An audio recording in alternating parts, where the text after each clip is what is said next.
Good morning to you all. Today at 11 a.m. Jerusalem time, the whole of Israel stopped for a moment of silence, commemorating 1 month from October 7th to November 7th to the terrible massacres that occurred in the south of Israel. We all know 1,400 people were killed, 250 were captured and held hostage. And in Tel Aviv, in Jerusalem, and all over the country, people stopped. They lit candles, they sang, they cried, and they remembered these fallen heroes of Israel. But the time of this moment of silence is also a time of reflection and introspection for all of us, for what has happened in the past month. From the moment when we heard the devastating news, and everyone could remember where they were. I remember I was walking to shul, since I don't have any electronics, of course, on the holiday, and I walked into shul at 10 a.m. on Saturday morning, after a night that we all sat in our sukkah and celebrated with nearly 100 people. And I heard the devastating news. Each one of us remembers where we were when we heard that news, and what went through our minds in the next day as we found out the details and the next few days of the horrors that happened. But we also have to have a time of reflection over the past month. The spirit of the Jewish people, that although our hearts were broken, our spirits were not. The unity, the way everyone had come together and strengthened each other. The way thousands and tens of thousands of Israelis returned to Israel. The way the diaspora supported Israel in funds and in help in any way they could. And of course, the way the country united. Just today I saw a picture of the head lawyer that was fighting the judicial reforms, and the head guy who was the one that was arranging the judicial reforms, standing together in uniform, hugging each other and smiling. And that's what we've seen.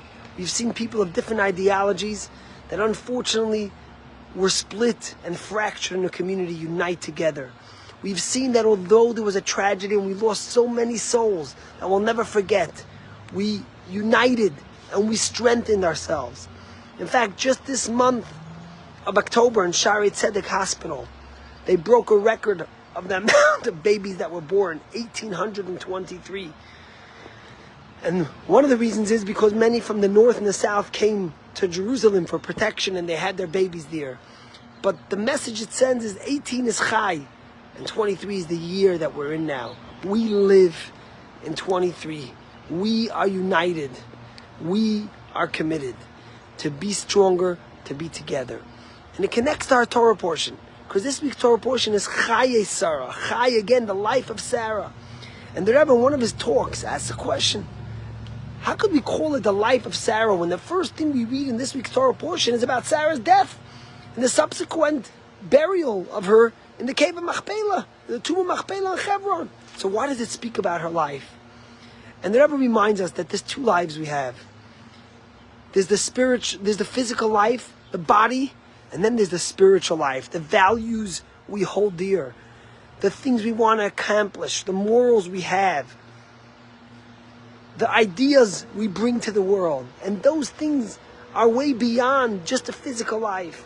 And although Sarah passed away in this week's Torah portion, two of her greatest dreams come to fruition. First of all, she begged and asked Abraham to buy a piece of land. God promised the land of Israel to Abraham, and she wanted Abraham to facilitate that. And that's what he does. The first thing that happened in this week's Torah portion is Abraham buys a piece of land in Hebron. And the second thing is she wanted Isaac. She was so protective over Isaac and his education. She wanted him nurtured in a way that he will be able to continue the trailblazing way of his father Abraham and his mother Sarah, and be a unique light to the nations and bring monotheism. And what does Abraham do?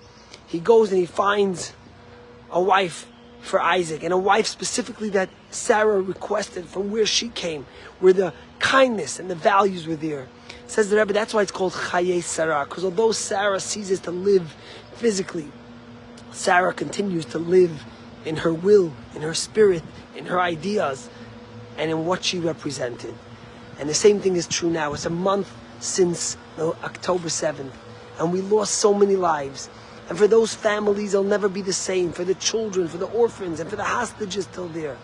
But as a nation, we will make sure they continue to live their values, the things that they stood for, the things that the Jewish people stood for, the unity of our people will continue in ways greater than we ever imagined. And hopefully we will never go back to the complacency of before October 7th, where we were fractured instead of being united, where we fought instead of loving. Just yesterday I saw this remarkable video, made me cry, of this soldier who was a mefaked, I guess. He was in the Israeli army and he's in Gaza fighting. And you see the way he's on his phone in his uniform in the middle of Gaza, listening to the bris of his own son. He couldn't be there for his own child's bris, the celebration of the circumcision, because he was in Gaza fighting for his people. And then they're blessing the baby, the sandak is holding the baby, the godfather, and suddenly they are about to name the baby, and they pause to ask the father what the name should be. And the father is in Gaza, and on the phone, he says the name should be Dor. Dor means a generation. Praying for a new generation that will come, a generation that will defend our people, a generation that will be united, a generation that will bring hope, a generation that will bring life, not just physical life, but spiritual life and moral guidance. And when you see a man like this, you see these remarkable heroes, it gives you hope that the light of Israel will continue to shine brightly, not just today, not just tomorrow, but for eternity. Have an awesome day.